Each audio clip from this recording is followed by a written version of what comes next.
Қайырлы күн. Бізге тригонометриялық теңдеулер жүйесі берілген. Теңдеулер жүйесін шешу, яғни x пен y-дің мәнін табуымыз керек. Теңдеулер жүйесін шешу үшін екінші теңдеуге қарайтын болсақ, x пен y-дің айырмасы пиға тең болса, x-тің өзі пи плюс y-ге тең. Енді осы x-тің мәнін бірінші теңдеудегі x-тің орнына қойып көшіріп жазайық.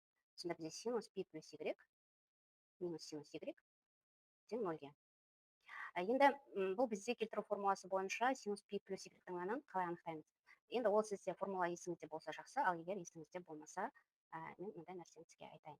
Бізде жалпы бірлік шеңбері ол осымен анықтасақ болады, иә. Синус ол бізде y өсіне сәйкес келеді.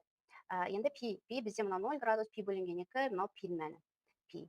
Енді біз осы пиға y-ті қосатын болсақ, яғни біздің бұрышымыз осы үшінші ширекте болады. Үшінші ширекте синус бізде y-дің жоғарғы жағында ол плюс болғандықтан, төменгі жағында ол минус болады.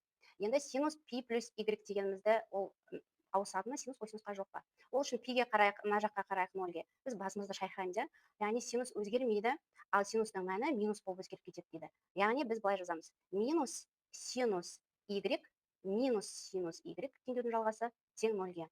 Енді осы бізде y-ге байланысты теңдеу шықты. Ол бізде 2 минус 2 синус y тең 0-ге. Синус y-ның өзін тапсақ, біз 0-ді минус 2-ге бөлеміз, яғни синус y бізде 0-ге тең. Синус y 0-ге тең бізде мына 0-де осы нүктеде және пида анықталады. Яғни бұның мәні пи сайын шығып тұрады, яғни біз оны жалпы түрде y тең болады pn, бұндағы n бүтін сан деп y-дің жауабын тауып алдық.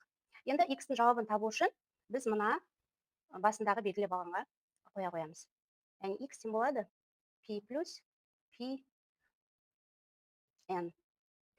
Пик k деп алайық, бұл енді екінші бізде айнымалы, k z-қа тиісті. Сонымен есептің жауабы пи плюс пи k және екінші жауабы pn. Бұндағы k мен n деген сандарымыз бүтін сандар.